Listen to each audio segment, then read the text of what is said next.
Salut, c'est Trado, content de vous retrouver pour la mise à jour de l'indice parisien.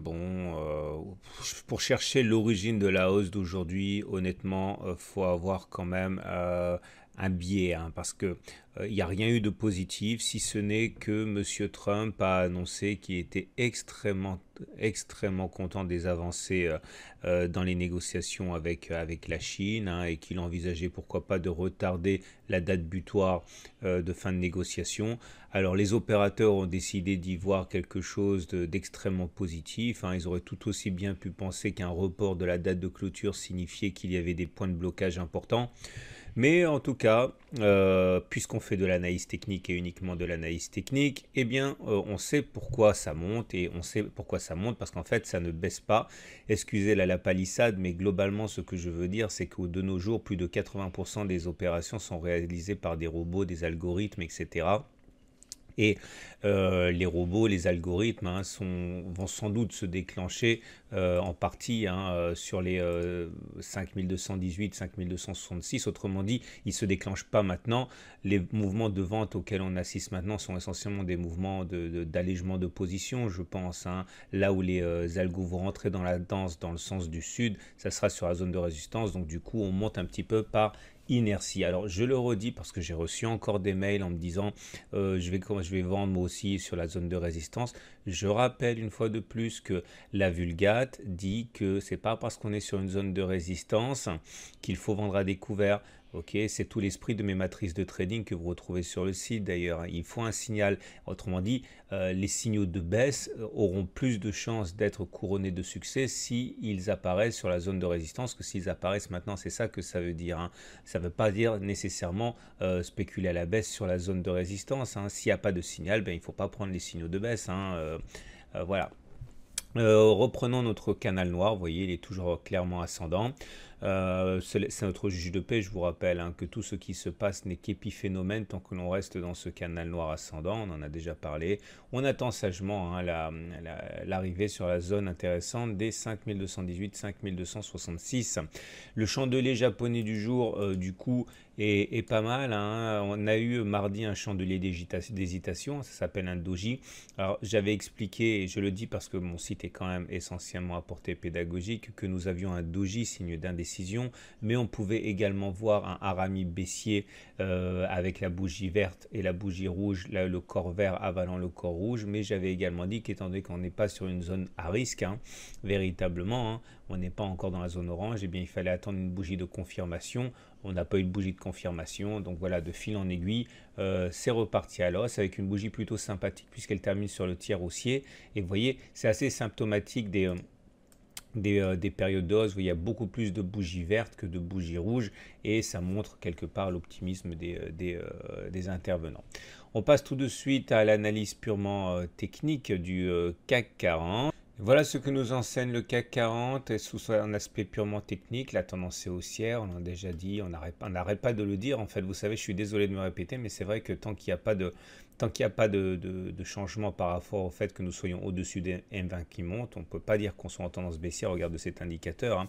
En plus, la M7, hein, est très haussière, donc ce ne sera pas facile à casser à la baisse du premier coup.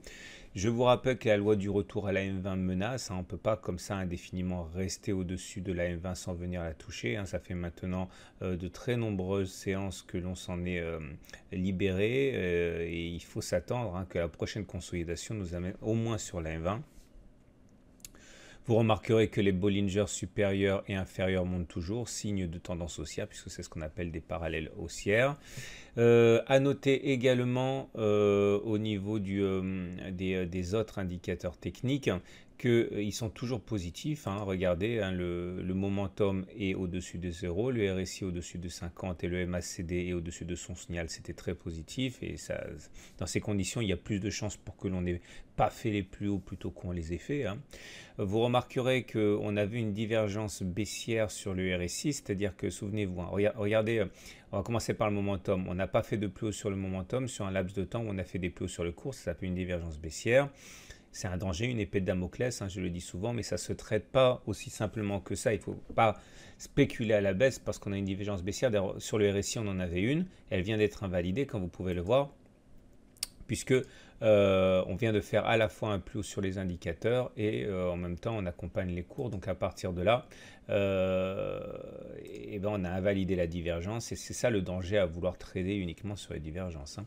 Notez également que l'oblique sentinelle que j'ai mise n'est absolument pas menacée, hein. Donc là aussi il ne faut pas s'inquiéter de la cassure du canal noir tant qu'on n'a pas au moins cassé l'oblique sentinelle. Tout ça c'est expliqué dans le module de formation sur les indicateurs techniques qui pourra vous aider à maîtriser tout cela. On avait parlé d'un début de cycle baissier sur les indicateurs rapides CCI et MACD. Bon ben voilà, c'est déjà terminé, hein. C'est-à-dire que le CCI repart vers le haut, le MACD 0 lui ne croise pas son signal, donc fausse alerte, hein. Pas d'attaque baissière a priori sur les écrans. Voilà ce qu'on pouvait dire. On va terminer maintenant avec l'Ichimoku, comme d'habitude. Et cet Ichimoku nous montre plusieurs choses. La première des choses, c'est que la tendance, elle est toujours haussière, comme vous pouvez le voir là. On était entre neutre et haussière et j'avais expliqué que la SSA et le nuage n'étaient pas vraiment montants. Bon, maintenant ça sert à rien de se voiler la face, hein.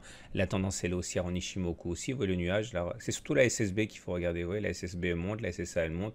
Bon, il est vrai que généralement suite à une tendance baissière, on a une tendance neutre, mais bon, rien ne fonctionne à 100% en analyse technique naturellement. Et là, il semblerait qu'on soit parti directement sur une tendance haussière. Maintenant, je m'attends toujours à des difficultés importantes. Je vous ai expliqué, hein, sur la zone ici des 5218, 5266, parce que c'est la lagging span. Vous voyez, la lagging span, demain, elle va venir provoquer la SSB. Tout ce qui se passe au niveau des cours doit être confirmé par la lagging span, je l'ai dit 50 fois. On a passé le nuage, on a eu le premier effet qui se coule. La SSB, la sortie du nuage par la lagging span, ça va être le deuxième effet qui se coule, soit positif, soit négatif, on va voir.